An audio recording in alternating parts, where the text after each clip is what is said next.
தொல்காப்பிய மரபியல் என்ற தலைப்பில் நேரலையில் நடைபெற்ற தொல்காப்பிய மெய்யியல் உரைத்தொடரில் ஆசான் மா. செந்தமிழன் அவர்களின் உரை. அனைவருக்கும் வணக்கம். தொல்காப்பிய மெய்யியல் உரைத்தொடருடைய 5வது பகுதி. இதுவே இத்தொடரின் இறுதி பகுதி. தொல்காப்பியம் ஒரு மெய்யியல் நூல் என்பதனை கடந்த 4 பகுதிகளிலும் சான்றுகள் சிலவற்றை காட்டி விளக்கியிருந்தோம். தொல்காப்பியம் என்பது மெய்யியல் என்ற ஒரு கொள்கையை தவிர வேறு எதனாலும் இயற்றப்பட்டது அல்ல என்பதனை விளக்கும் வகையில் அமைவதாகும். இன்றைய பாடம் தொல்காப்பியத்தின் இறுதி இயலான மரபியல் குறித்த விளக்கங்களை உள்ளடக்கியது. மரபியல் என்ற சொல்லே ஒரு மெய்யியல் சொல்தான். ஏனென்றால் மரபு என்பது நம்பிக்கைகள், கற்பனைகள் அடிப்படையிலானது அல்ல. எது தொன்று தொட்டு நிலை பெறுகிறதோ அதுதான் மரபு. 3 காலங்களிலும் நிலை பெறும் ஒரு கருத்து மரபு என்று ஆகிறது. இது மெய்ப்பாடு அடைதல் என்ற நிலையை குறிக்கும். ஒரு கருத்து 3 காலங்களிலும் நிலை பெற்று விட்டது என்றால் அது மெய்ப்பட்டு விட்டது என்றுதானே பொருள். அவ்வாறு மெய்ப்படுவன யாவும் மெய்யியல் என்ற அடிப்படை கொள்கையில் இருந்துதானே விளைகின்றன. ஆகவேதான் மரபு என்ற சொல்லே மெய்யியலின் வெளிப்பாடுதான் என்று கூறுகிறோம். மரபியல் என்ற பெயரிலேயே ஒரு இயலை தொல்காப்பியர் வகுத்து தந்திருக்கிறார். அதில் அவர் கூறியுள்ள செய்திகள் எல்லாம் நம்முடைய வாழ்நாள் முழுவதும் எண்ணி எண்ணி வியக்கத்தக்க செய்திகள். அவற்றிலிருந்து ஒரு சிலவற்றை இந்த உரையில் பதிவு செய்ய விழைகிறோம். மரபியலில்தான் ஒன்றறிவதுவே உற்றறிவதுவே என்ற செய்யுள் இருக்கின்றது. அந்த செய்யுளை அப்படியே படித்து அதற்கு விளக்கம் கூறி இந்த பாடத்தை தொடங்குகிறோம். ஒன்றறிவதுவே உற்றறிவதுவே, 2 அறிவதுவே அதனோடு நாவே, 3 அறிவதுவே அவற்றோடு மூக்கே, 4 அறிவு அதுவே அவற்றோடு கண்ணே, 5 அறிவதுவே அவற்றோடு செவியே, 6 அறிவதுவே அவற்றோடு மனனே, நேரிதின் உணர்ந்தோர் நெறிப்படுத்தினரே என்பது அந்த செய்யுள். அறிவு 6 நிலைகளில் உள்ளது. 1வது அறிவு உற்று அறிவது. மேலே ஏதேனும் வந்து தொட்டால் உற்றால் அறிந்து கொள்வது 1வது அறிவு. 2வது அறிவு அதனோடு நாவே. அதனோடு என்றால் 1வது அறிவோடு சேர்ந்து 2வது அறிவு நாக்கு என்றாகிறது. இந்த நாவு என்பது ஓர் அறிவு என்பது கருத்து.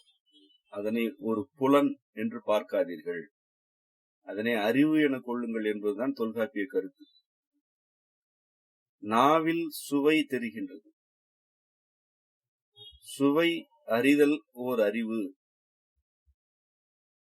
இவ்வாறு அது சுவையை அறிவதற்கு 1ஆம் அறிவாகிய உற்றறிவு அடிப்படையாக உள்ளது. உடலின் மீது ஏதோ ஒன்று மோதுகிறது, படுகிறது என்பதனை மட்டும் அறிந்து கொண்டால் அது ஓரறிவு. அவ்வாறு படும் பொருளுக்கு என்ன சுவை என்பதனை ஓரறிவு அறியாது. ஒன்று படுகிறது மேலே என்று மட்டும்தான் அது அறிந்து கொள்ளும். மேலே படும் பொருள் என்ன சுவையில் இருக்கிறது என்பதனை அறிந்து கொண்டால் அது நாவு. அது 2வது அறிவு. 3வது அறிவு மூக்கு. மூவறிவதுவே அவற்றோடு மூக்கே என்று இணைத்துத்தான் கூறியிருக்கிறார். 1ம் 2ம் உள்ளன, அவற்றோடு 3 பிறந்து விட்டது என்கிறார். இந்த மூன்றாவது அறிவு விளைந்த பிறகு உடல் மீது எந்த பொருளும் வந்து பட தேவையில்லை. உடலுக்கு புறத்தே தொலைவில் இருந்தாலும் அப்பொருளை அறிந்து கொள்ளும் அறிவு கிடைத்து விடுகிறது. இதுதான் மூன்றாவது அறிவு. இதுதான் மூக்கு. உயிரின படிநிலை வளர்ச்சியில் இது ஒரு பெரும் பாய்ச்சல். 1, 2 ஆகிய அறிவு நிலைகள் மட்டும் இருக்கையில் உயிரினங்கள் ஏதேனும் ஒரு பொருள் மீது பட வேண்டும் அல்லது அப்பொருட்கள் உயிரினத்தின் மீது வந்து பட வேண்டும். இந்த இரண்டும் நிகழவில்லை என்றால் பொருள் இருப்பதே அவற்றுக்கு தெரியாது. மூன்றாவது அறிவு பிறந்த பிறகு தொலைவை அவை அறிந்து கொள்கின்றன. தொலைவில் உள்ளவற்றை அவை அறிந்து கொள்கின்றன. மேலே படவில்லை என்றாலும் சூழலில் என்ன பொருள் உள்ளது என்பதனை மூக்கின் வழியாக உணரப்பெறும் மனம் சூழலில் உள்ள பொருட்களை பற்றிய அறிதலை கொடுத்து விடுகிறது. ஆகவேதான் இதனை ஒரு பாய்ச்சல் என்று கூறுகிறோம். நான்காவது அறிவு அவற்றோடு கண்.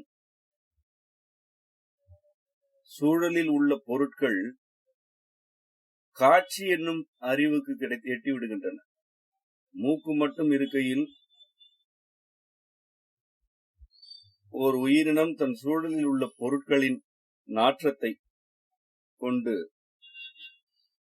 என்னென்ன பொருட்கள் இவ்வகையான நாற்றத்துடன் இருக்கின்றன என்று அறிந்து கொள்கின்றது அந்த உயிரினம்.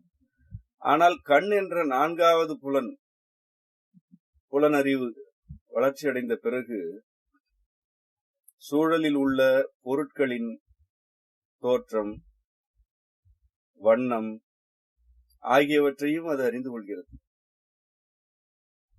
இது உயிரின படிநிலை வளர்ச்சியில் சிந்தனை மேம்பட்ட நிலை. கண் வழியாக சூழலை உள்வாங்குகையில் சூழலின் சிக்கல்கள், சிறப்புகள், பொருத்தங்கள், பொருத்தமில்லாதவை ஆகியவையெல்லாம் அறிவுக்கு எட்டி விடுகின்றன. இந்த நான்காம் அறிவு வளர்ச்சி அடைந்ததற்கு அடுத்த நிலையாக 5ஆம் அறிவாகிய செவி அமைந்து விடுகிறது. இந்த செவி வளர்ச்சி உயிரினங்களுடைய சிந்தனையை தூண்டி விடுகிறது என்பது நம்முடைய கருத்து. ஏற்கனவே இதனை பற்றி நம்முடைய மெய்யியல் வகுப்புகளில் எல்லாம் பாடங்களை நடத்தியிருக்கின்றோம், நூல்களிலும் பதிவு செய்திருக்கின்றோம். ஏனென்றால் செவி கேட்பு எனும் அறிவினை கொண்டது. ஒலியை உடல் உள்வாங்குவதற்கு அடிப்படையாக உள்ளது செவி. இந்த செவி வளர்ச்சி இருக்கும் உயிரினம் சூழலில் அருகே உள்ள உயிரினங்களை பொருட்களை பார்ப்பது மட்டுமல்லாமல் அவற்றின் நாற்றத்தை நுகர்வது மட்டுமல்லாமல் கண்ணுக்கு எட்டாத தொலைவில் உள்ள பொருட்களின் அசைவு, வருகை ஆகியவற்றையும் செவி வழியாக உள்வாங்கி விடுகின்றது. செவி வளர்ச்சி அடைந்த பிறகு உயிரினத்துடைய சூழல் விரிவடைந்து விடுகிறது. ஓரிடத்தில் இருந்து கொண்டே தொலைவில் உள்ள பொருட்களை பற்றிய அறிதல் செவி வளர்ச்சியின் வழியாக கிடைக்கின்றது. அது மட்டுமல்லாமல் இந்த புவியில் உள்ள ஒலி செவி வழியாக உடலுக்குள் நுழைந்த பிறகுதான் உயிரினங்களுக்கு தாமே ஒலி எழுப்புவதில் உணர்ச்சிகளை கூட்டுவதற்கான வாய்ப்பும் அமைகிறது. செவி இல்லாத உயிரினம் ஒலி எழுப்பும், ஆனால் அதில் அவ்வொலியில் பல்வேறு வகைகளும் உணர்ச்சிகளும் இருப்பதில்லை. உயிரினங்களின் ஒலி எழுப்புகையை நீங்களே பொருத்தி பார்த்தால் இதனை புரிந்து கொள்ளலாம். செவி வளர்ச்சியடைந்த உயிரினங்கள் பல வகையில் தம் உணர்ச்சிகளை எல்லாம் வெளிப்படுத்திக் கொண்டே இருக்கின்றன. இதற்கு அடிப்படை அவை சூழலில் உள்ள ஒலியை உள்வாங்குவதுதான். ஒலியை உள்வாங்குதலும் ஒலியை வெளிப்படுத்துதலும் ஆகிய இரண்டும் சிந்தனை வளர்ச்சியை சிறப்பாக தூண்டுவன. செவி வளர்ச்சி அடைந்த உயிரினங்கள் தான் புவியில் சிந்தனை வளர்ச்சியோடு இருக்கின்றன. செவி இல்லாத உயிரினங்களுக்கு சிந்தனை வளர்ச்சி மட்டுப்பட்டுத்தான் இருக்கின்றது. இவ்வகையில் செவிக்கும் உயிரினங்களுடைய சிந்தனைக்கும் ஒரு மிக நெருங்கிய உறவு உண்டு. செவி செல்வம் என்று கல்வியினை நம்முடைய முன்னோர் வரையறுத்தது கூட இந்த அடிப்படையில் தான் என்பது நம்முடைய கருத்து. ஓதல், ஓதுவித்தல் ஆகிய இரண்டுமே செவி வழியாக கல்வியை மனிதருக்கு கற்பிக்கும் முறை. கண் கொண்டு படிப்பதனை விட செவி கொண்டு ஒரு கல்வியை கேட்பது சிந்தனையின் ஆழத்திற்கு செல்லத்தக்கது. செவிக்கு அப்படி ஒரு சிறப்பு உண்டு. இந்த 5 அறிவு நிலைகளும் வளர்ச்சி அடைந்த பிறகு 6வதாக வளர்ச்சியடைந்த அறிவினை மனம் என்று தொல்காப்பியர் கூறுகிறார். ஆரெனப்படுவது அவற்றோடு மனனே என்று கூறுகிறார். இந்த மனம் என்பது புவியில் வாழும் உயிரின கூட்டத்தின் உச்சநிலை அறிவு வளர்ச்சி என்பதுதான் கருத்து. ஆகவேதான் 6 அறிவு மட்டுமே உள்ளன என்று கூறிவிட்டு 6வது அறிவாக மனம் இருக்கிறது என்று தொல்காப்பியர் தெளிவாக பதிவு செய்திருக்கிறார். மனம் என்ற 6வது அறிவு அமைந்த பிறகு அது ஒரு எல்லையில் நிற்பதில்லை. அதற்கு வரையறைகள் இல்லை. அதற்கு சூழலில் உள்ள பொருட்கள் மட்டும் போதவில்லை. சூழலுக்கு அப்பால் உள்ள ஒலி வகைகள் மட்டும் மனம் என்ற அறிவுக்கு போதுமானதாக இல்லை. எந்த புலனறிவு வழங்கும் செய்தியும் அறிவும் மனம் வளர்ச்சியடைந்த உயிரினங்களுக்கு ஒரு எல்லையாக இருப்பதே இல்லை. ஆகவே சூழல்களை கடந்து, தேவைக்குரிய பொருட்களை கடந்து,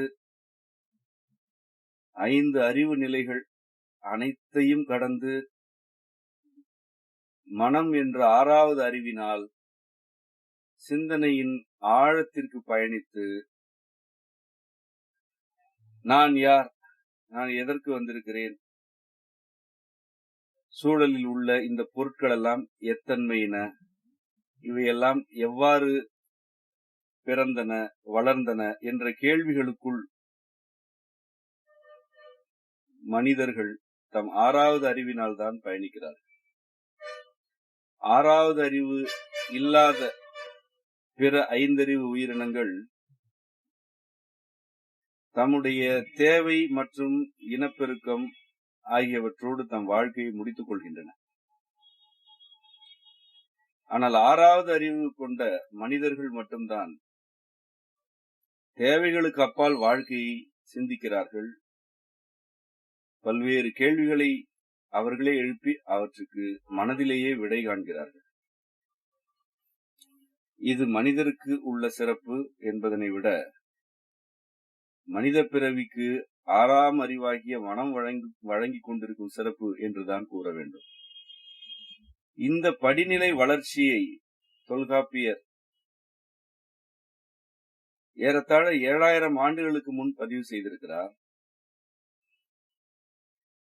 இந்த செய்யுளின் இறுதி அடியாக அவர் கூறுவது நேரிதின் உணர்ந்தோர் நெறிப்படுத்தினரே என்ற கருத்து. இந்த ஓரறிவு முதல் 6 அறிவு வரையிலான இந்த படிநிலை வளர்ச்சியை ஏற்கனவே தமிழர்களுடைய மரபில் வந்த உணர்ந்தோர் உரைத்து நெறிப்படுத்தி இருக்கிறார்கள் என்று கூறுகிறார். நேரிதின் உணர்ந்தோர் என்றால் நேரிடையாக உணர்ந்தோர் என்று பொருள். யாரும் கற்றுக் கொடுத்து இவற்றை பெறவில்லை. இந்த கொள்கைகளை எல்லாம் நேரடியாக உணர்ந்தார்கள் என்று கூறுகிறார். மிக தெளிவாக கூறுகிறார். நேரிதின் உணர்ந்தோர் நெறிப்படுத்தினரே என்று கூறுகிறார். இந்த நெறிப்படுத்துதல் என்பது 1வது அறிவு உற்றறிவு, 2வது அறிவு மூக்கு என்று கூறியிருந்தால் அது நெறி அல்ல. உற்றறிதலுக்கு பிறகு நாவுதான் வந்தது, அதன் பிறகு மூக்கு வந்தது என்று வரிசைப்படுத்துதல் நெறிமுறைக்கு உட்பட்டது. உணர்ந்தோர் நெறிப்படுத்தினார்கள் என்று அவர் கூறும்போதே, ஆறாவது அறிவாகிய மனம்தான் உணர்கிறது என்ற கூற்று அதன் உள்ளேயே பொதிந்திருக்கிறது. மனம்தானே உணரும். ஆறறிவு கொண்ட மனிதர்கள் உணர்வார்கள் என்ற கூற்று அதில் பொதிந்திருக்கிறது. இவ்வாறு நேரிதின் உணர்ந்தோர் இந்த ஆறறிவு படிநிலையை நெறிப்படுத்தி இருக்கிறார்கள் எனும் பொழுது, தமிழர்களுடைய மரபில் இந்த கொள்கைகள் எல்லாம் எத்தனை ஆயிரம் ஆண்டுகளாக நிலவி வந்திருக்கின்றன என்பதனை நம்மால் கற்பனையும் செய்ய இயலாது. அந்த அளவிற்கு எக்காலத்திலும் மறுப்பதற்கு வாய்ப்பற்ற மெய்மை இந்த ஓரறிவு முதல் ஆறாவது அறிவு வரையிலான தொல்காப்பிய கருத்து. இந்த தொல்காப்பியத்தின் பாயிரம் தமிழர்களிடையே இருந்த 2 மெய்யறிவு தளங்களை பற்றி பதிவு செய்திருக்கிறது என்பதனை முதல் உரையில் குறிப்பிட்டோம். அதனை இங்கு நினைவுபடுத்துகிறோம். தொல்காப்பியத்தை தமிழ் கழகத்தில் தெரிவு செய்து ஏற்ற ஆசானுக்கு அதங்கோட்டு ஆசான் என்று பெயர். அவர் நான்மறையில் முற்றியவர் என்று பாயிரம் கூறுகிறது. நான்மறையில் முற்றி தேர்ந்தவர். இதற்கு மேல் அவர் தேர்ச்சி அடைவதற்கு எதுவும் இல்லை என்பதுதான் முற்றிய நிலை என்று வழங்கப்படுகிறது. அவர் தொல்காப்பியத்தை தொல்காப்பியர் சொல்ல, எழுத, கேட்டு, படித்து தெரிவு செய்தார் என்பது பாயிர கருத்து. இந்த தொல்காப்பியத்தை இயற்றியவர் ஐந்திரம் என்ற கொள்கையில் நிறைந்தவர் என்பதனையும் அந்த பாயிரமே கூறுகிறது. அந்த ஐந்திரம் மல்குநீர் வரைப்பில் இருந்தது என்பதனையும் பாயிரம் கூறுகிறது. மல்குநீர் என்பது ஒரு தீவினை குறிக்கிறது என்று விளக்கினோம். அந்த மல்குநீர் வரைப்பு என்ற சொல் ஒரு தீவில் இருந்த மலையை குறிப்பது என்று கூட கூறலாம். ஏனென்றால் வரை என்ற சொல்லுக்கு வரையறை, எல்லை என்ற பொருள் மட்டும் அன்று, மலை என்ற பொருள் நேரடியாகவே உள்ளது. ஏதோ ஒரு தீவில் என்றால் அக்கால தமிழர்கள் வாழ்ந்த ஒரு தீவில் இருந்த மலையில் ஐந்திரம் இருந்தது என்பதுதான் கருத்து. அந்த ஐந்திரத்தில் நிறைவடைந்தவர் தொல்காப்பியர் என்ற குறிப்பு உள்ளது. இப்பொழுது இந்த ஓரறிவதுவே உற்றறிவதுவே என்ற இந்த உயிரின படிநிலை வளர்ச்சியினை நேரிதின் உணர்ந்தோர் நெறிப்படுத்தியிருக்கிறார்கள் என்று தொல்காப்பியர் கூறுகிறாரே, இந்த உணர்ந்தோர் பாயிரத்தில் உள்ள நான்மறை மற்றும் ஐந்திரம் ஆகியவற்றில் தேர்ந்தவர்களாகத்தான் இருக்க இயலும் என்பதனை நாம் புரிந்து கொள்ள வேண்டும். இதனை இங்கு அழுத்தமாக கூறுவதற்கு என்ன காரணம் என்றால், தமிழர்களுடைய மெய்யியல் கூறுகளை அயலவர் கொள்ளையிடுவதற்கு எப்பொழுதுமே காத்துக் கொண்டிருக்கிறார்கள். தொல்காப்பியமே தமிழர்களுடைய இயல்பான மெய்யியல் நூல் அல்ல, அது வடபுலத்து சில சமயங்களுடைய நூல் என்ற கருத்தினை தமிழர்களே இங்கு பரப்பி வருகின்றார்கள். அதற்கு எந்த விதமான சான்றும் தொல்காப்பியத்திலும் இல்லை, அதற்கு பிறகு வந்த தமிழ்கழக நூல்களிலும் இல்லை. ஒரு சான்று கூட இல்லை. அப்படி கூறுவதே பெரும் பாவம் என்பதனை அவர்கள் அறிந்து கொள்வதோ புரிந்து கொள்வதோ இல்லை. தொல்காப்பியமே கூறுகிறது, நான்மறையும் ஐந்திரமும் தான்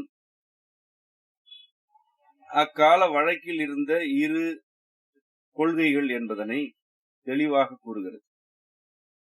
நான்மறை என்றால் அது வடபுலத்தவர் எழுதிய நான்முறை என்று கருதுதல் துளியும் அறிவுக்கு பொருத்தமற்ற கருத்து. ஏனென்றால் தொல்காப்பியர் காலத்தில் அந்த நான்மறைகள் எல்லாம் இல்லவே இல்லை.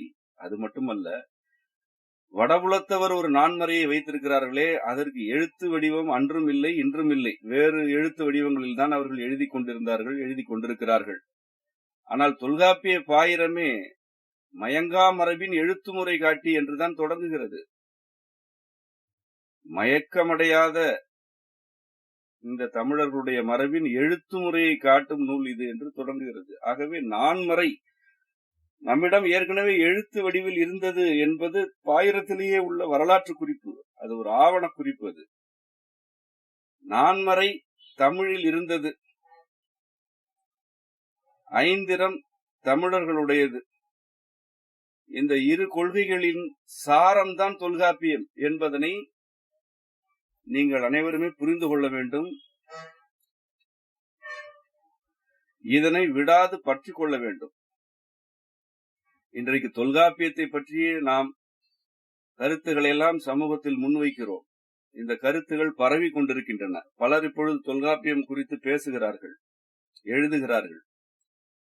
ஒரு நிலைக்கு பிறகு தொல்காப்பியத்தின் சிறப்புகள் இவைதான் என்று சமூகம் அறிந்து கொண்ட நிலையில் இந்த தொல்காப்பியம் எங்களுடைய சமயத்திலிருந்து வந்தது என்று போட்டி போட்டுக்கொண்டு பலர் இதன் மீது அடையாளங்களை திணிப்பார்கள். அதை நீங்கள் பார்க்கத்தான் போகிறீர்கள்.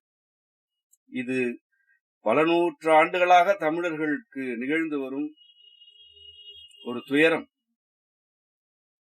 தமிழ் என்ன கூறுகிறதோ அதனை அப்படியே ஏற்பதை விடுத்து இந்த தமிழில் உள்ள சிறப்புகள் தங்களுக்கு உரியவை என்று வடபுலத்து சமயத்தாரும் வேறு பலரும் கூறி வரலாற்றை திரித்துக் கொண்டிருக்கிறார்கள்.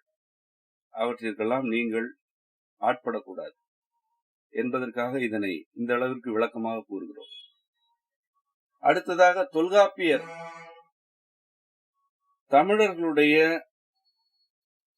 சமூக கட்டமைப்பை மரபியலில் பதிவு செய்திருக்கிறார். அதனை இப்பொழுது விளக்குவோம். அந்தணர், அரசர், வணிகர், வேளாளர் ஆகிய 4 பகுப்புகளை தொல்காப்பியர் பதிவு செய்கிறார். இந்த 4 பகுப்புகளும் எவ்வாறானவை என்பதனை தொல்காப்பிய செய்யுள்களிலிருந்தே விளக்குதல் சிறப்பாக இருக்கும். முதலில் அந்தணருக்கு உரிய பொருட்கள் யாவை என்று கூறுகிறார். நூலே கரகம், முக்கோல் மணையே, ஆயுங்காலை அந்தணர்க்குரிய என்கிறார். நூல், கரகம், முக்கோல் மணை ஆகிய 3 பொருட்களும் அந்தணருக்கு உரியவை என்கிறார். நூல் என்பது புத்தகம் என்று நாம் இன்றைக்கு அழைக்கும் நூல். இந்த நூல் என்ற சொல் தொல்காப்பியத்தில் பல இடங்களில் எழுதப்பட்ட நூலைத்தான் குறிக்கிறது. நூல் என்ற ஒரு பொருளை, ஒரு கயிற்றினை கூறவில்லை. அப்படி உரையாசிரியர்கள் எல்லாம் உரை எழுதி வைத்திருக்கிறார்கள். அதற்கான தடயம் கூட தொல்காப்பியத்தில் இல்லை. அந்தணர் என்போர் அறநெறியை கற்போர், அதனை கற்பிப்போர். ஓதல், ஓதுவித்தல், வேட்டல், வேட்பித்தல், ஈதல், ஏற்றல் ஆகிய 6 வகை ஒழுக்கங்களுக்கு உரியோர். அவர்களுடைய அடிப்படையான பணியே எழுதுவதும், எழுதுவிப்பதும், ஓதுவதும், கற்பித்தல் தான் அவர்களுடைய அடிப்படையான பணியே. அது மட்டுமல்லாமல் இந்த தொல்காப்பியமே எழுத்து முறையை காட்டுவதுதான். நூல் எழுதுவதை பற்றிய சாரமான கருத்துக்களை கொண்டதுதான். ஆகவே நூல் என்றால் அதனை நூல் என்று நேரடியாக புரிந்து கொள்ள வேண்டும். அந்தணர்களுக்கு அடிப்படை நூல் தானே, எழுதப்பட்ட நூல் தானே அடிப்படை. அதுதானே அவர்களுடைய அடிப்படையான கருவி. அது நேரடியான பொருள். ஆனால் இந்த தமிழர்களுடைய சிறப்புகளை திரிப்பதற்காகவும் பிடுங்குவதற்காகவும் அது வேறு நூல் என்று மடைமாற்றம் செய்யப்பட்டிருக்கிறது. அதனெல்லாம் தவிர்த்து விட்டு நேரடியாக புரிந்து கொள்ளுங்கள். அந்தணருக்கு உரிய பொருட்கள் 3: நூல், 2வது கரகம், 3வது முக்கோல் மணை. கரகம் என்பது ஒரு களம். அதை நீர் எடுத்து செல்வதற்காகவோ வேறு எதற்காகவோ ஒரு களமாக பயன்படுத்தினார்கள். இதற்காகத்தான் பயன்படுத்தினார்கள் என்று விளக்கும் அளவிற்கு நேரடி சான்றுகள் எல்லாம் இல்லை. ஆகவே நான் அப்படி நேரடி சான்றுகள் இல்லாத ஒன்றை நான் விளக்க விரும்பவில்லை. அது பிழை. அது ஒரு களம், அது ஒரு பாத்திரம் என்று கொள்ளுங்கள். அது அந்தணருக்கு அவர்களுடைய வாழ்வியலுக்கு தேவைப்பட்டிருக்கிறது. முக்கோல் மனை என்பதும் ஒரு கருவி, ஒரு ஆசனம், இருக்கை என்று கருதுகிறோம். ஏதோ ஒரு வகையில் இந்த கரகமும் முக்கோல் மனையும் அவர்களுடைய தொழிலுக்கு, அவருடைய வினைப்பாட்டுக்கு உதவிய கருவிகள், அவ்வளவுதான். அடிப்படையான பொருள் நூல் தான். நூல் இயற்றுவதுதானே அவர்களுடைய அடிப்படை. தொல்காப்பியரே ஒரு அந்தணர் தான். அந்தணர் வழியில் உள்ளவர்தான். அவ்வகையில் அந்தணருக்கு இந்த 3 பொருட்களும் உரியன. அரசருக்கு எப்பொருட்கள் எல்லாம் உரியன என்று கூறுகிறார். படையும் கொடியும் குடியும் முரசும் நடைநவில் புறவியும் களிரும் தேரும் தாரும் முடியும் நேர்வன பெறவும் தெரிவுகொள் செங்கோல் அரசர்க்குரிய. அரசருக்கு எவையெல்லாம் உரிய பொருட்கள் என்றால் படை, கொடி, குடி என்றால் குடிமக்கள், முரசு, புறவி என்றால் நீங்கள் அறிவீர்கள் குதிரைகள், களிறு என்பது யானை, தேர், தார் என்றால் மாலையை குறிக்கும், முடி அவர்கள் முடி சூட்டிக் கொள்கிறார்கள் அல்லவா, அதுதான் முடி. நேர்வன பிறவும், இது போன்ற பிறவும் என்கிறார். ஏனென்றால் இது அரசருக்கு இவை மட்டும்தான் என்று இல்லை. நேர்வன பிற என்றால் தேவைப்படுவன, இது நேர்ந்து விட்டது என்று கூறுகிறோம் அல்லவா, அவ்வாறு நேர்ந்து வேறு பொருட்கள் தேவை என்றாலும் அவையும் உரியன. இவற்றையெல்லாம் அரசரை பொறுத்தவரை இவை மட்டும்தான் பொருள் என்றெல்லாம் வரையறுக்க இயலாது. சூழலுக்கு ஏற்ப பொருட்கள், அவருக்கு உரிமையுடைய பொருட்கள் மாறுபடும் என்பதனால் அவ்வாறு கூறுகிறார். இறுதியாக தெரிவுகொள் செங்கோல் அரசர்க்குரிய என்கிறார். தெரிவுகொள் என்ற சொல் இன்றியமையாதது. அதங்கோட்ட ஆசாருக்கு அரில்தப தெரிந்து என்று பாயிரம் கூறுகிறது. இந்த தெரிந்து என்ற சொல் தொல்காப்பியத்தில் பல இடங்களில் பயின்று வருகிறது. அது எல்லா இடங்களிலும் ஒரு பொருளைத்தான் குறிக்கிறது. தெரிவு செய்து நன்கு ஆய்ந்து தேர்ந்தெடுத்து என்று அதற்கு பொருள். அதுதான் தெரிவு என்றால். எவ்வளவோ இருக்கின்றன, அவற்றில் இதனை எடுக்கிறேன் என்றால் அதனை நான் தெரிவு கொள்கிறேன் என்று பொருள்.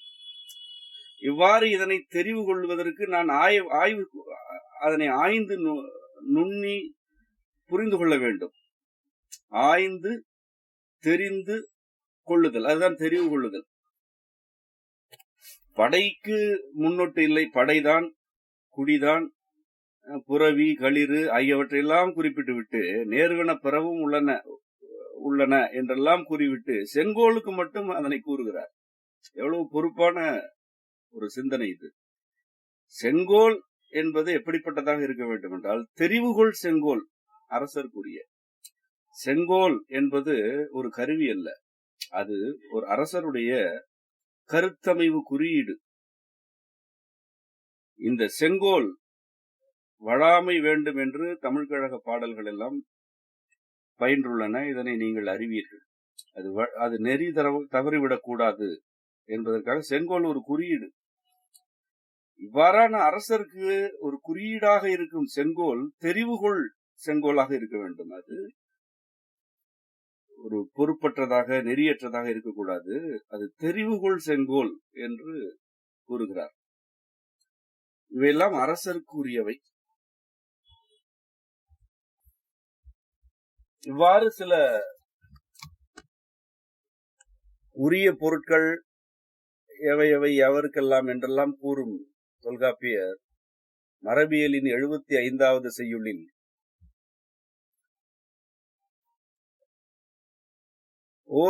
ஒரு அடிப்படையான கொள்கையை முன்வைக்கிறார். இது தமிழர்களுடைய மெய்யியல் மரபின் மிகச்சிறந்த சான்று. இதனை நீங்கள் நன்கு சமூகத்திற்கு எடுத்துச் செல்ல வேண்டும். இப்பொழுது நாம் படித்து விளக்கப் போகும் இந்த செய்யுளை நம்முடைய தமிழர்களிடையே நீங்கள் நன்கு பரப்ப வேண்டிய ஒரு கருத்து. ஊரும் பெயரும் உடைத்தொழிற் கருவியும் யாரும் சார்த்தி அவை பெருமை என்பதுதான் அந்த செய்யுள். அந்தணருக்கு பொருட்கள் யாவை, அவர்களுடைய உரிமைகள் யாவை, அரசருடைய பொருட்கள் யாவை, அவருடைய உரிமைகள் யாவை என்றெல்லாம் கூறிவிட்டு அவர் என்ன கூறுகிறார் என்றால், ஊர், பெயர், தொழில் செய்வதற்கான கருவி, இவையெல்லாம் யார் வேண்டுமானாலும் அவை செய்வதற்கு உரிய வகையில் பெற்றுக்கொள்ளத்தக்கவை என்று கூறுகிறார். ஊரும் பெயரும் உடைத்தொழிற் கருவியும் யாரும் சார்த்தி அவை பெருமை. சார்த்தி என்பது சார்ந்திருத்தல் என்ற பொருள் கொண்டதுதான். யாரும் சார்த்தி அவை பெருமை. இந்த தமிழ் கூறும் நல்லுலகில் உள்ள எவருக்கும் அவரவருடைய ஊர், அவரவருடைய பெயர், என்ன தொழில் செய்ய வேண்டும் என்பதற்கான முடிவு ஆகியவை அவரவருக்கு உரியவை, அனைவருக்கும் உரியவை. இதில் எவ்விதமான பாகுபாடும் இல்லை என்பது இந்த செய்யுளுடைய நேரடியான கருத்து. ஊரும் பெயரும் உடைத்தொழில் கருவியும் யாரும் சார்த்தி அவையவை பெருமை.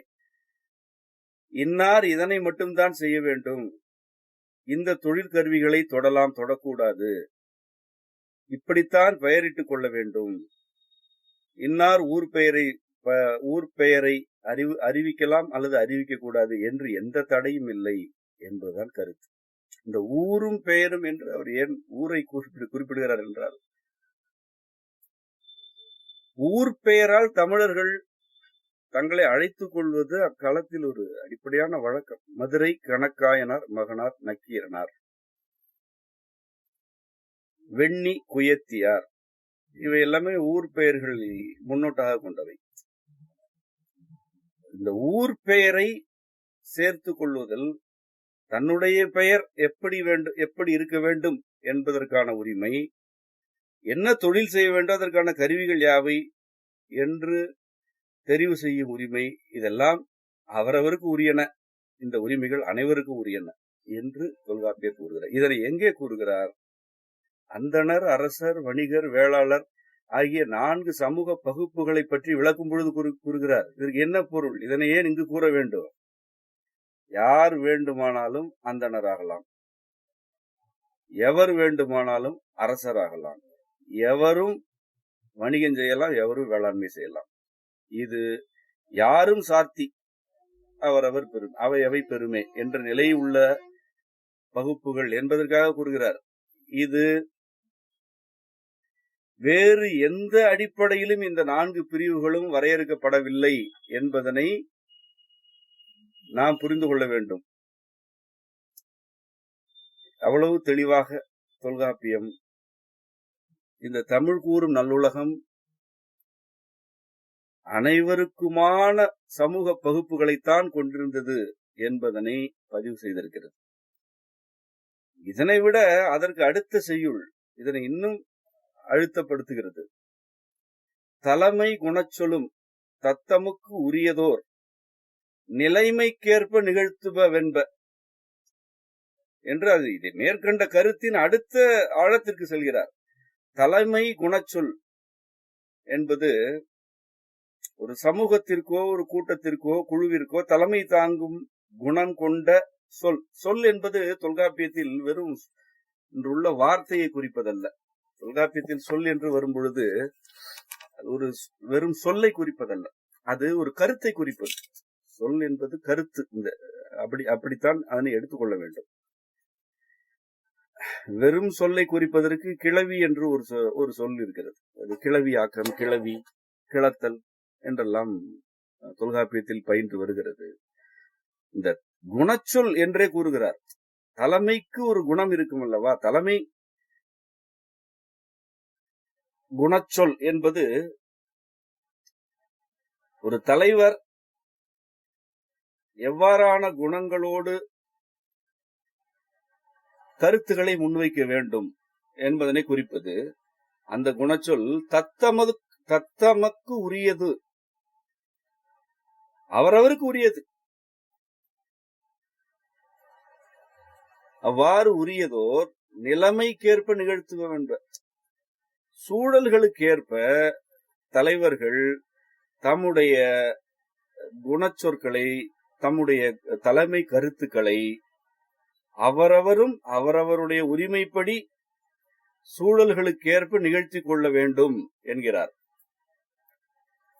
இது என்ன அறிவுரையை அல்லது என்ன கருத்தை முன்வைக்கிறது என்றால், தலைமை என்பது அரசு மட்டுமல்ல.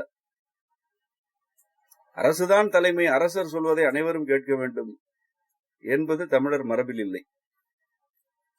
இங்கு ஏற்கனவே அந்தணர் என்ற ஒரு பிரிவு தெளிவாக வரையறுக்கப்பட்டிருக்கிறது. இந்த அந்தணர்கள் அரசருக்கு நெறிமுறைகளை கற்பிப்போர், சமூகத்திலும்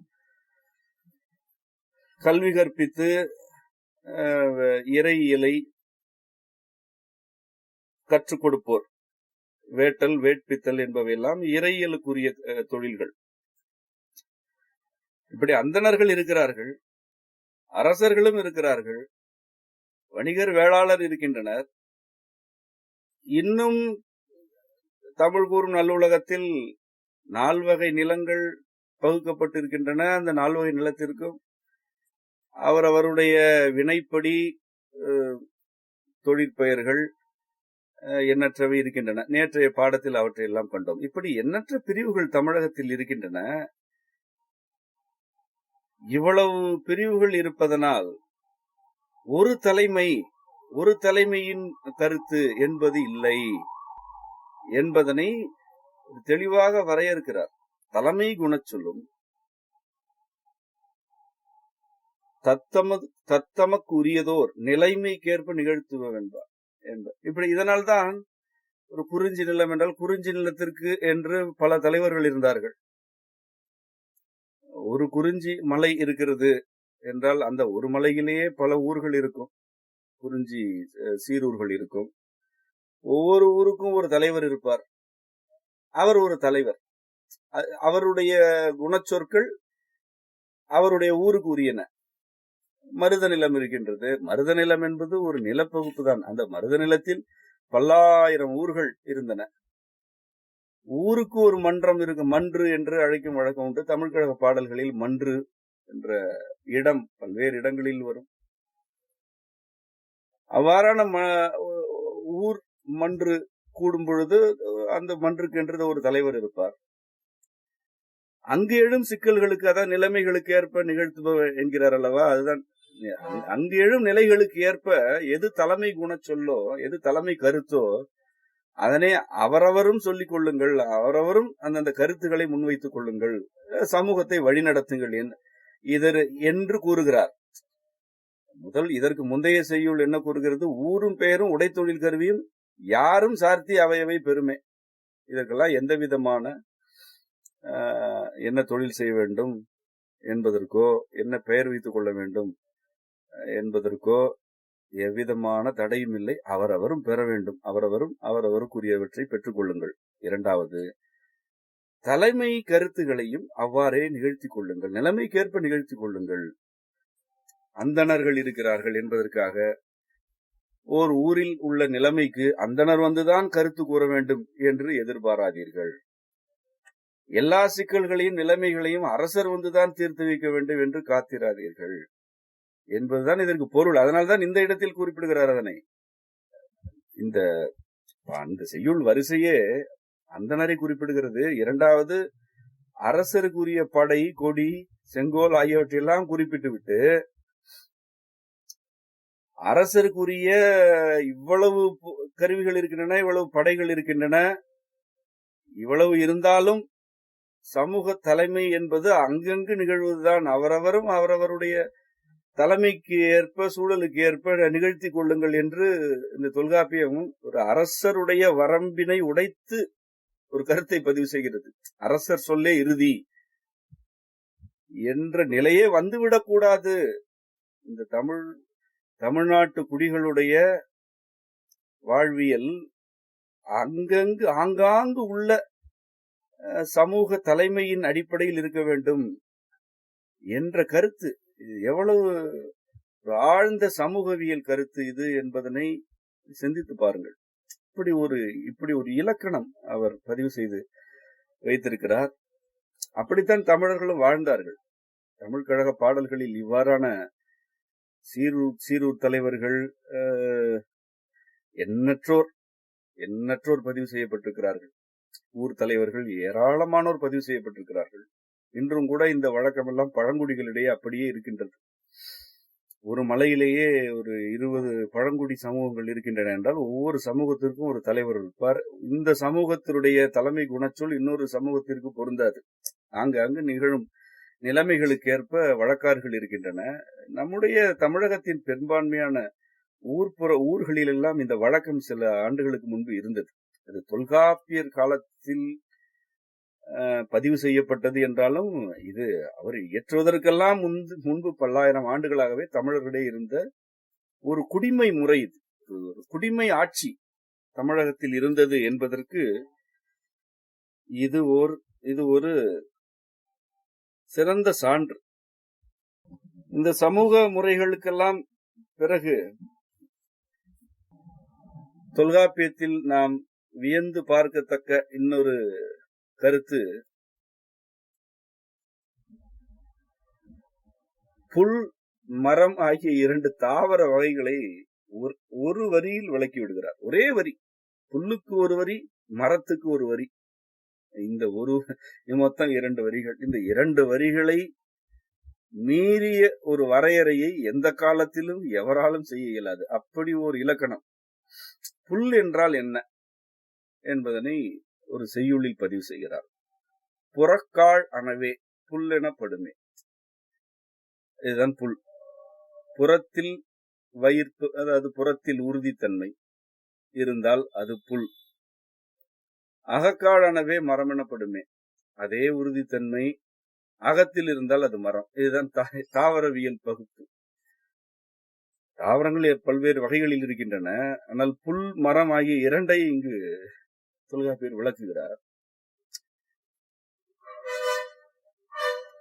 புறத்தில் உறுதி இருக்கிறது என்றால் அகத்தில் உறுதியின்மை இருக்கிறது என்று பொருள். அப்படி இருந்தால் அது புல். எல்லா புல் வகைகளுமே அப்படிப்பட்டவை என்பதனை நீங்களே பொருத்தி பாருங்கள். பொதுவாகவே புல் என்று நாம் எவற்றையெல்லாம் வழங்குகிறோமோ அவை எல்லாமே அவற்றின் அகத்தில் உட்புறத்தில் உள்ளிடற்று இருக்கும். உள்ளிடற்று என்றால் ஒரு துளை வடிவில் இருக்கும். துளை என்பது தவறான சொல், நீங்கள் புரிந்து கொள்ள வேண்டும் என்பதற்காக கூறுகிறேன். உள்ளிடற்று இருக்கும், உள் திரட்சியற்று இருக்கும், அல்லது மிக மிக மென்மையாக இருக்கும். அதாவது அகத்தில் உறுதி குறைவாக இருக்கும். கரும்பு ஒரு புல்வகை, அது அதனுடைய அகத்தில் மென்மையாக சாறு நிறைந்ததாக இருக்கிறது. மூங்கில் புல்வகை, அது அந்த மூங்கில் என்ற புல் உள்ளே உள்ளீடற்றதாக இருக்கிறது, ஆனால் புறத்தில் உறுதியாக இருக்கிறது. இப்படி புல் என்பது என்ன? எது புறத்தில் உறுதியோடு அகத்தில் உறுதி குறைவோடு இருக்கிறதோ அது எல்லாமே புல். இதற்கு நேர்மாறாக எது அகத்தில் உறுதியாகவும் புறத்தில் அதைவிட குறைந்த உறுதியில் இருக்கிறதோ அது மரம் என்று கூறுகிறார். எல்லா மரங்களும் அப்படித்தானே. மரம் என்றாலே அதனுடைய உட்புறம் வைரம் சேரும், அது உறுதிப்பட்டு கொண்டே இருக்கும். ஒரு மரம் வளர்ச்சியடைய அதன் உட்புறம் அதனுடைய அகம் உறுதியடையும்.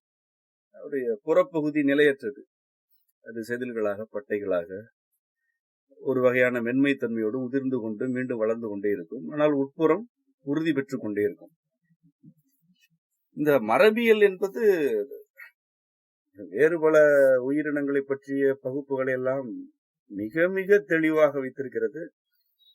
நாம் இந்த மரபியலை மட்டும் ஒரு உரை நூலாக எழுதி கொண்டிருக்கிறோம். இப்பொழுது அந்த பணியில் தான் இருக்கின்றோம். இந்த மரபியல் அவ்வளவு கருத்துகளோடு இருக்கிறது. அந்த நூல் வெளிவந்த பிறகு விருப்பம் இருப்போர் அந்த நூலை வாங்கி பயிலலாம்.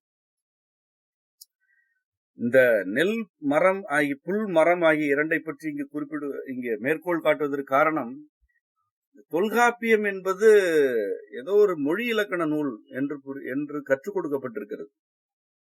அது சமூக அடிப்படைகள், மனிதர்களுடைய மனநிலைகள், உணர்ச்சி குறித்த எண்ணற்ற நிலைகள், தாவர வகையினம், பறவைகள் விலங்குகளில் உள்ள வகையினம், உயிரினங்களுடைய படிநிலை வளர்ச்சி என்று அது தொடாத பகுதி என்று ஏதும் இல்லை எனும் அளவிற்கானது இந்த தொல்காப்பியம் என்ற நூல். தமிழர்களுடைய வேதம் இது, தமிழர்களுடைய மறைநூல். அதுதான் 5 படித்தவர் எழுதியிருக்கிறார். 4 முற்றியவர் இதனை தெரிவு செய்திருக்கிறார் என்றால் அது அந்த நூலில் என்ன இருக்காது? 4 சாரமும் இருக்கும், 5 சாரமும் இருக்கும் அல்லவா? இதைவிட என்ன தமிழர்களுக்கு ஒரு நூல் இனி வந்துவிடப் போகிறது? அப்படிப்பட்ட ஒரு இறை கொடைதான் தொல்காப்பியம் என்பதற்காக இந்த கருத்துக்கள் எல்லாம் இருக்கின்றன என்பதனை நீங்கள் அறிந்து கொள்ள வேண்டும் என்பதற்காக இவற்றையெல்லாம் மேற்கோள் காட்டுகிறோம். இறுதியாக தொல்காப்பியத்துடைய ஒட்டுமொத்தமாகவே அதன் இறுதி பகுதி நூல் இயற்றுவதை பற்றியது. இவ்வளவு கருத்துக்களை கூறிவிட்டு நூல் இயற்றுவது எப்படி என்றும் அவர் கூறுகிறார். இவ்வளவு கருத்துக்கள் ஏன் கூறுகிறார்? இவற்றையெல்லாம் பயின்று தமிழர்கள் பல்வேறு நூல்களை எல்லாம் எழுத வேண்டும் என்பதுதானே அவருடைய விருப்பம். அப்படி விரும்பிதானே இதனை எல்லாம் அவர்கள் பதிவு செய்தார்கள். ஆகவே நூல் இயற்றுவது என்றால் என்ன என்பதனை எல்லாம் கூறுகிறார். அதில் முதல் செய்யுளே மரபுநிலை திரிதல் செய்யுட்கில்லை, மரபு வழிபட்ட சொல்லினான என்று ஒரு அறிவிப்பு செய்கிறார். செய்யுளில் மரபுநிலை திரிதல் என்பதே இல்லை என்கிறார். இந்த செய்யுள் என்றால் என்ன பொருள் என்று நாம் முந்தைய உரைகளில் எல்லாம் விளக்கினோம். அதனை பொருத்தி பார்த்தால் உங்களுக்கு புரியும். செய்யுள் என்பது சமூகத்தின் அறிவில் மேம்பட்டோர் செய்வது. வழக்கு என்றால் ஏற்கனவே இருப்பது. செய்யுள் என்பது செய்யப்படுவது, ஒரு கட்டமைப்பை ஏற்படுத்துவது, அதுதான் செய்யுள். அவ்வாறு செய்யப்படும் செய்யுளில் மரபுநிலை திரிதலே இல்லை என்கிறார். ஒன்று செய்யுள் என்றால் அதில் மரபுநிலை திரிதலே இருக்காது என்று கூறுகிறார். ஏன்? மரபு வழிபட்ட சொல்லினான, இந்த சொல் என்று வருகிறது பாருங்கள். சொல் என்றால் இங்கு வெறும் ஒரு வார்த்தையை கூறவில்லை. மரபு வழிபட்ட சொல்லினான என்றால் இந்த கருத்துகள், மரபு வழிபட்ட கருத்துக்களை சொல்வதனால், மரபு வழிபட்ட கருத்துக்களை கொள்கைகளை முன்வைப்பதனால் செய்யுள் என்றாலே மரபு தெரியாமல் தான் இருக்கும் என்று கூறுகிறார். அப்படித்தான் தமிழ் கழகம் இருந்தவரை இப்படித்தான் இருந்தது. தமிழ் கழகத்தில் இயற்றப்பட்ட எல்லா நூல்களுமே இந்த இலக்கணத்திற்கு உண்மையாக இருந்தன. மரபுநிலை தெரியாமல் செய்யுள் இயற்றப்பட்டது. அப்படி தெரிந்த நூல்களை தமிழ் கழகம் ஏற்காது. தமிழ் கழகம் ஏற்றுவிட்டது என்றால் இந்த இலக்கணம் அப்படியே அதில் இருக்கும். அதற்குத்தான் தொல்காப்பியம் அடிப்படை நூலாக இருந்தது. தொல்காப்பியத்தை வைத்துக் கொண்டுதான் தமிழ் கழகமே இருந்தது. 2 தமிழ் கழகங்களும், இரண்டாவது தமிழ் கழகத்தில் தொகுக்கப்பட்ட நூல் தொல்காப்பியம். இந்த 2வது தமிழ் கழகம் 3வது தமிழ் கழகமும் தொல்காப்பியத்தின் அடிப்படையில் தான் இயங்கின. அதற்குத்தான் முதல் செய்யுளே அப்படி கூறுகிறார். செய்யுளில் மரபுநிலை தெரிதலே இருக்கக்கூடாது. ஏனென்றால் இந்த கருத்துகள் எல்லாமே மரபு வழிபட்ட கருத்துகள் என்று கூறுகிறார். அடுத்ததாக கூறுகிறார், மரபுநிலை திரியின் பிரிது பிரிதாகும். ஒரு எச்சரிக்கை, ஒரு பதட்டத்தோடு தான் கூறுகிறார் இதனை.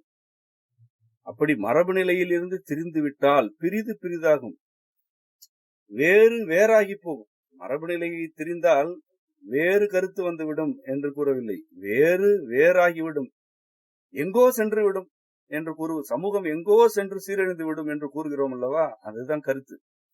மரபுநிலை தெரிந்தால் பிரிது பிரிதாகும், இந்த சமூகமே அழிந்து போகும், சீர்கெட்டு போகும் என்று அதனையும் கூறுகிறார். பிரிது பிரிதாகும். வழக்கெனப்படுவது உயர்ந்தோர் மேற்றே நிகழ்ச்சி அவர்கட்டாகலான.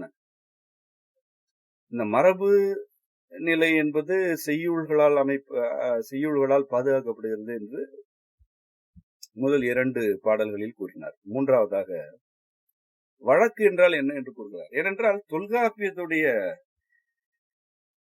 தொல்காப்பியத்துடைய முதற் பொருள் என்றால் வழக்கும் செய்யுளும் தான் இல்லையா? 1000 அதுதானே கூறுகிறது. வழக்கும் செய்யுளும் 1000 முதலின் என்றுதானே, அந்த இதுதான் முதற் பொருள். சமூகத்தில் வழக்கத்தில் உள்ளவையும் வேண்டும்,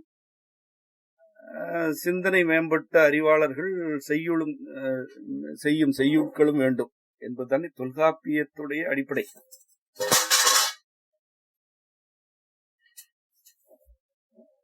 செய்யுளை பற்றி கூறிவிட்டார்.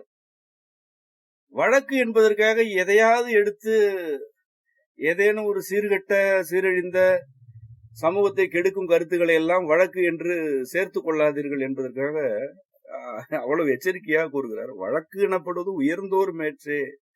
உயர்ந்தோர் என்றால் சிந்தனையில் உயர்ந்தோர், அறிவியல் உயர்ந்தோர், நெறிமுறையில் உயர்ந்தோர். அதுதானே இதுவரை தொல்காப்பியத்தில் உள்ள எல்லா சொற்களுமே புலவர்கள், என்மனார் புலவர், உணர்ந்தோர், நெறிப்படுத்தியோர் என்றுதானே கூறியிருக்கிறார். அவ்வாறானவர்கள் தான் உயர்ந்தோர். அவர்கள்தானே ஒரு சமூகத்தில் உயர்ந்தவர்கள்.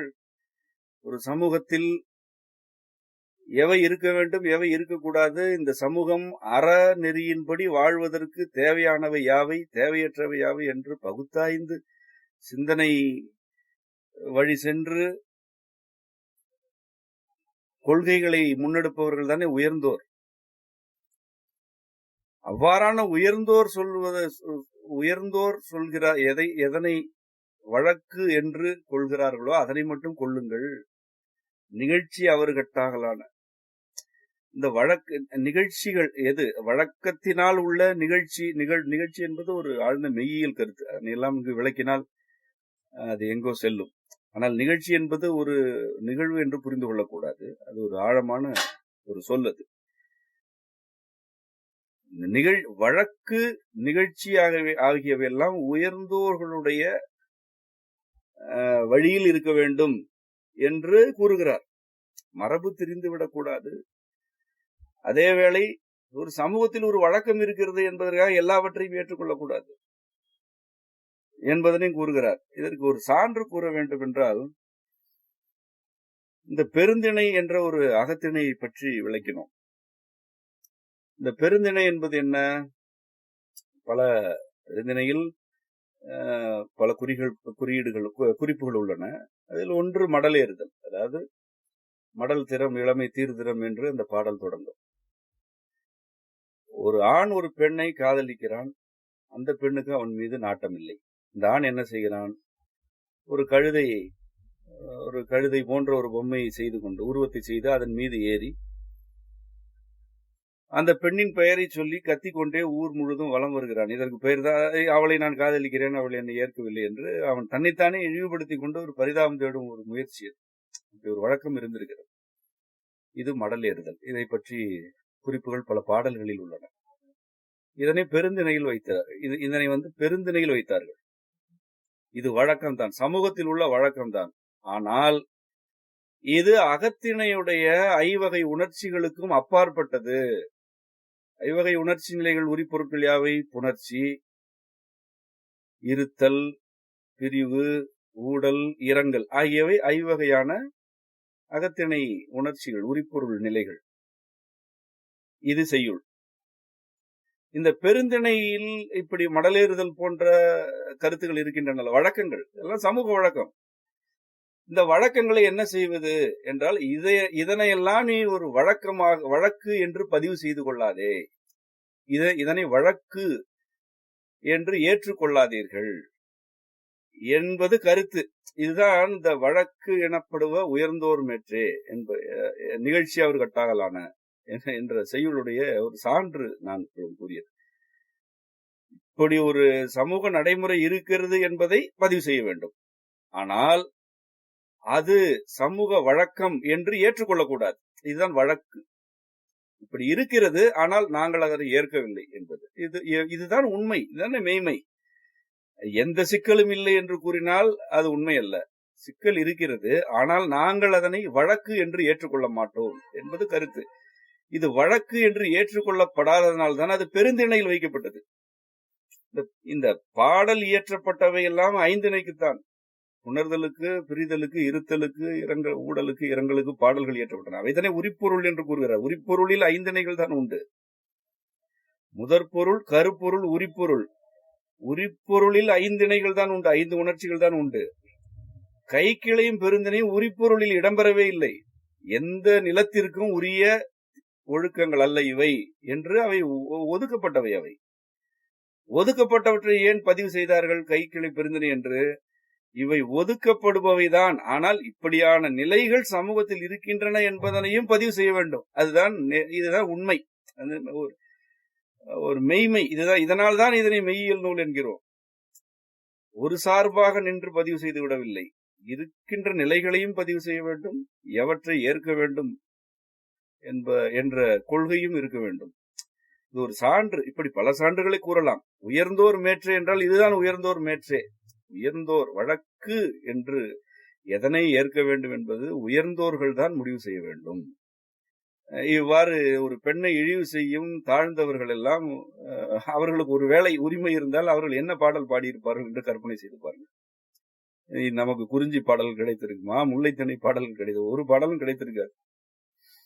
விருப்பமில்லாத பெண்ணை சீண்டுபவர்கள், இழிவு செய்பவர்களுடைய கருத்துக்கள் தான் பாடலாகவே இருந்திருக்கும். அவர்கள் எல்லாம் தாழ்ந்தோர்கள்.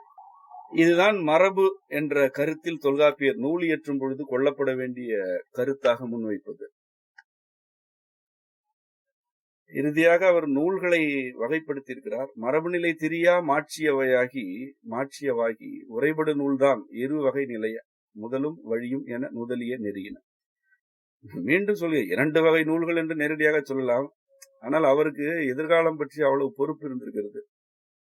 மீண்டும் மரபுநிலை என்றுதான் கூறுகிறார். மரபுநிலை திரியாமல் மாட்சியவாகி உரைபடு நூல்கள் தான் இரு வகை நிலைய 2 வகையில் உரைபடு நூல்கள் இருக்கின்றன. முதலும் வழியும் என நுதலிய நெறியின. முதல் நூல் வழி நூல் என்று 2 நூல் வகையின இருக்கின்றன. அதை வெறும் நூல் என்று கருதாதீர்கள். அந்த நூல்கள் எல்லாம் மரபு நிலையிலிருந்து தெரியாதவையாக இருக்க வேண்டும் என்று அங்கும் அவ்வளவு அக்கறையோடு கூறுகிறார். இதில் முதல் நூல் என்பது வினையின் நீங்கி விளங்கிய அறிவின் முனைவன் கண்டது முதல் நூலாகும். இதனை பற்றி ஏற்கனவே விளக்கினோம். ஆகவே கூறியது கூறல் பொருத்தம் என்று என்பதனால் அதனை மீண்டும் விளக்க விரும்பவில்லை. வினையின் நீங்கி விளங்கிய அறிவில் முனைவன் என்ற நிலையை எட்டிய ஒருவர் அல்ல. அப்படி எட்டிய எவர் எழுதினாலும் அது கண்டது, அவர்கள் கண்டது, அவர்களுடைய நூல்தான் முதல் நூல் எனப்படுவது. அதுதான் உண்மையாக இருக்கும் என்பதுதான் கருத்து. வினையில் நீங்கினால்தான் உண்மையை உணர முடியும், உண்மையை பதிவு செய்யலும். ஒரு விளைவு நோக்கி கொண்டிருந்தால் முதல் நூல் இயற்ற இயலாது. ஓரறிவதுவே உற்றறிவதுவே என்ற ஒரு உணர்தல் ஒருவருக்கு கிடைக்க வேண்டும் என்றால் அதை வைத்துக் கொண்டு அவர் என்ன செய்ய முடியும்? அதிலிருந்து என்ன விளைவு இருக்கிறது அவருக்கு? உலகில் முதலில் தோன்றிய உயிருக்கு ஓரறிவுதான் உண்டு என்று ஒருவர் உணர்கிறார் என்றால், அவ்வாறு உணர்பவர் எந்த விளைவுக்காக அதனை உணர்வார்? அந்த கருத்தை வைத்து அவருக்கு என்ன கிடைத்துவிடும்? அதிலிருந்து அவர் செய்வதற்கு என்ன இருக்கிறது? அப்படி எதுவும் இல்லை. அதுதான் வினை நீங்குதல். வினையில் இருந்தெல்லாம் நீங்கினால்தான் ஒரு அறிவு விளங்கும். அந்த அறிவில் தான் உண்மைகள் கிடைக்கும். அந்த உண்மைகளை பதிவு செய்வதுதான் முதல் நூல். வழி எனப்படுவது அதன் வழித்தாகும். வழி எனப்படுவது அந்த முதல் நூலின் வழியில் எழுதப்படுவது. முதல் நூலுடைய கருத்துக்களை அப்படியே கொண்டு எழுதப்படும் நூல்கள் எல்லாம் வழி நூல்கள். இப்பொழுது நாம் இந்த 1000 சான்று காட்ட வேண்டும் என்றால் நான்மறை அவை எல்லாமே முதல் நூல்களாகத்தான் இருக்கும். 5 முதல் நூல் தான், ஐயமே இல்லை. அது முதல் நூல். அந்த 5 பல நூல்கள் இயற்றப்பட்டன. அவை எல்லாமே வழி நூல்கள். தொல்காப்பியமும் ஒரு வழிநூல் தானே, அது முதல் நூல் அல்லவே. பாயிரமே அப்படித்தானே கூறுகிறது. முந்து நூல் கண்டு முறைப்பட தொகுத்து என்றுதானே பாயிரம் கூறுகிறது. இது முதல் நூல் அல்ல. தொல்காப்பியரே ஏற்கனவே என்மனார் புலவர் நேர்தின் உணர்ந்தோம் நெறிப்படுத்தின என்று கூறும் பொழுதே இந்த கருத்துக்கள் எல்லாம் முந்தைய நூல்களில் இருக்கின்றன என்று தொல்காப்பியர் கூறுகிறார். ஆகவே தொல்காப்பியம் ஒரு வழிநூல். இந்த வழிநூல் ஏதோ ஒரு முதல் நூலையோ அல்லது ஒரு சில முதல் நூல்களையோ அடிப்படையாக கொண்டு இயற்றப்பட்டது என்பது கருத்து. இப்படி இதுதான் அடிப்படை. இதெல்லாம் மரபு நிலை தெரியா மாட்சியில் இயற்றப்படும் இந்த 7 வகை நூல்கள். இந்த வழி நூல்களில் 4 வகை நெறிகளை கூறுகிறார். தொகுத்தல், விரித்தல், தொகை விரி, மொழிபெயர்த்து அதற்பட யாத்தலோடு அனை மரபினவே. தொகுத்தல், விரித்தல், தொகை விரி, மொழிபெயர்த்தல் என்ற 4 வகை நூல்களை கூறுகிறார். அந்த தொகுத்தல் என்பது முந்து நூல்களில் உள்ள கருத்துக்களை எல்லாம் தொகுத்தல். இதற்கெல்லாம் இலக்கணம் உண்டு. தொல்காப்பியத்திலே அடுத்தடுத்து தொகுத்தல் என்றால் என்ன என்றெல்லாம் இலக்கணம் உண்டு. விரித்தல் என்றால் விரித்து பொருள் கூறுதல். இப்பொழுது நாம் தொல்காப்பியத்தின் மெய்யியல் என்ற தலைப்பில் விரித்து விளக்கி கொண்டிருக்கிறோமே, இதெல்லாம் ஒரு வகையான விரித்தல் தான். இதுதான் விரித்தல். வெறும் தொகுப்பு செய்யவில்லை, நான் விரித்து கூறுகிறேன் அல்லவா, அது விரித்தல். தொகை விரி, அந்த தொகுப்பு விரிவு இரண்டையும் உள்ளடக்குவது. இதுபோக மொழிபெயர்த்தல், வேறு ஏதாவது மொழியில் சிறந்த கருத்துக்கள் இருந்தால் அந்த நூல்களை முதல் நூலாக கொண்டு இங்கு எழுதி கொள்ளுங்கள் என்று ஒரு 4வது நூல் வகையையும் குறிப்பிடுகிறார். இந்த தொல்காப்பியம் பாடப்பட்ட காலத்தில் வேறு எந்த மொழியில் எந்த நூல் இருந்தது? ஒரு நூலும் இருந்ததாக சான்று இல்லை. இதைவிட சிறந்த கருத்து இந்த 7000 ஆண்டுகளில் வேறு எந்த நூலில் எழுதப்பட்டதாகவும் நாம் அறியவில்லை. ஆனாலும் கூட என்ன ஒரு தன்னடக்கம், அல்லது இது எப்படிப்பட்ட ஒரு வகையான ஒப்படைப்பு நாம் மட்டுமே அறிவாளிகள் அல்ல, உலகில் வேறு அறிவாளிகளும் இருப்பார்கள் என்ற ஒரு மெய்மையின் ஒப்படைப்பது. இதனை விட சிறந்த நூல் இது உலகில் இல்லை என்றுதான் இந்த புவியில் உள்ள பல மொழிக்காரர்களும் பல சமயவாதிகளும் அரற்றிக் கொண்டிருக்கிறார்கள். இந்த நூலை தவிர உலகில் எந்த நூலுமே இல்லை என்று கூறிக்கொண்டிருக்கிறார்கள். ஆனால் தொல்காப்பியம் இவ்வளவு கருத்துக்களை பதிவு செய்துவிட்டு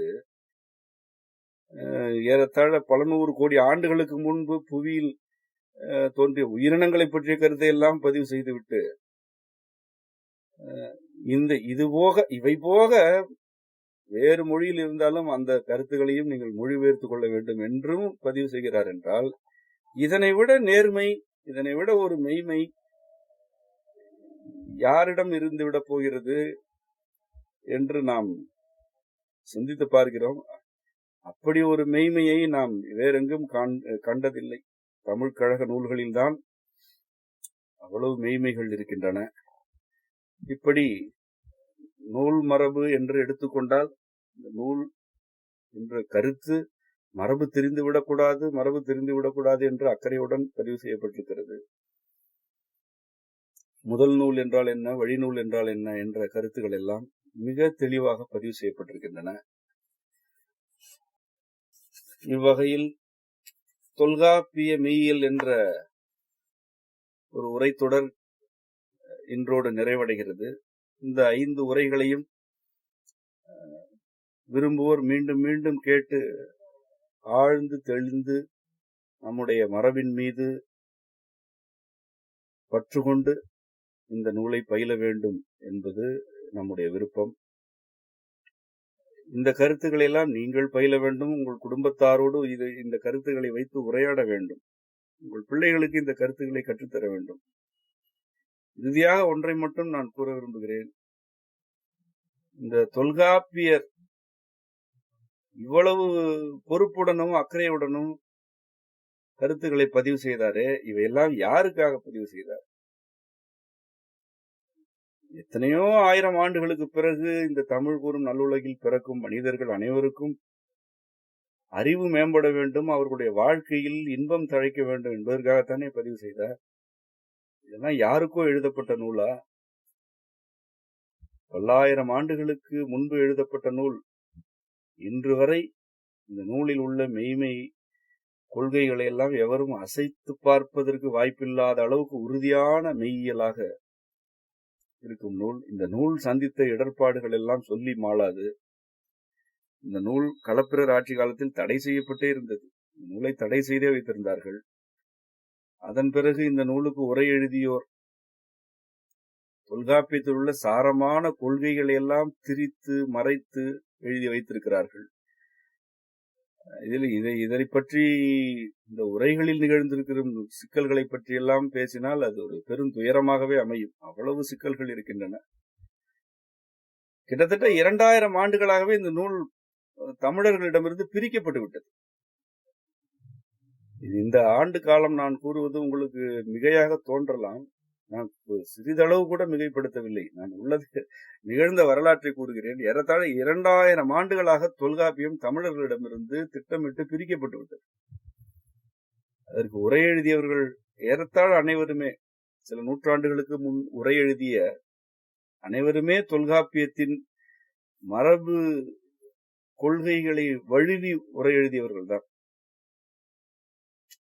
அவற்றையெல்லாம் நான் இந்த உரையில் குறிப்பிட விரும்பவில்லை. தொல்காப்பியம் தமிழர்களிடமிருந்து திட்டமிட்டு பிடுங்கி பிரிக்கப்பட்டது, மறைக்கப்பட்டது என்பதனை நான் தெளிவாக கூறுவேன். இன்னும் பல சான்றுகளோடு என்னால் கூற இயலும். எண்ணற்ற சான்றுகளோடு அதனை நிறுவ இயலும்.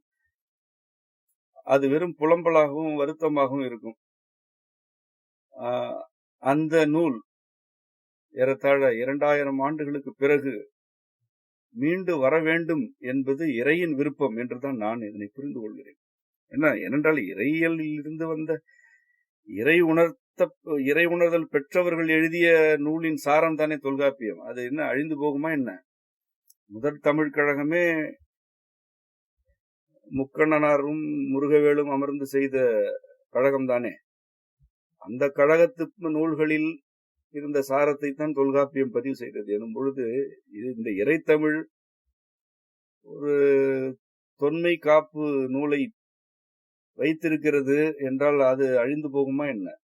2000 ஆண்டுகளாக பல்வேறு சிக்கல்களில் இந்த நூல் தமிழர்களிடமிருந்து பிரிக்கப்பட்டு இருந்தது. இப்பொழுது அது மீண்டு வருகிறது என்பதனை நான் உணர்கிறேன். இவ்வாறு தொல்காப்பியம் மீண்டு வருவதற்கான வினைப்பாடுகளை நாம் அனைவருமே இணைந்து ஆற்ற வேண்டும். நாம் இதனை அதன் உண்மை பொருளோடு அதன் மெய்யியல் தன்மை திரிந்து போகாமல் மீட்டெடுக்க வேண்டும். அப்பணிக்கு உங்கள் அனைவரையுமே நான் விருப்பத்தோடு அழைக்கின்றேன். இந்த உரைத்தொடரை செவிமடுத்த உங்கள் அனைவருக்கும் அம்மையப்பரின் அருள் நிறைவதாக. நன்றி. செம்மை வெளியீட்டக நூல்கள் செம்மைவனம்.org என்ற இணையதளத்தில் கிடைக்கும்.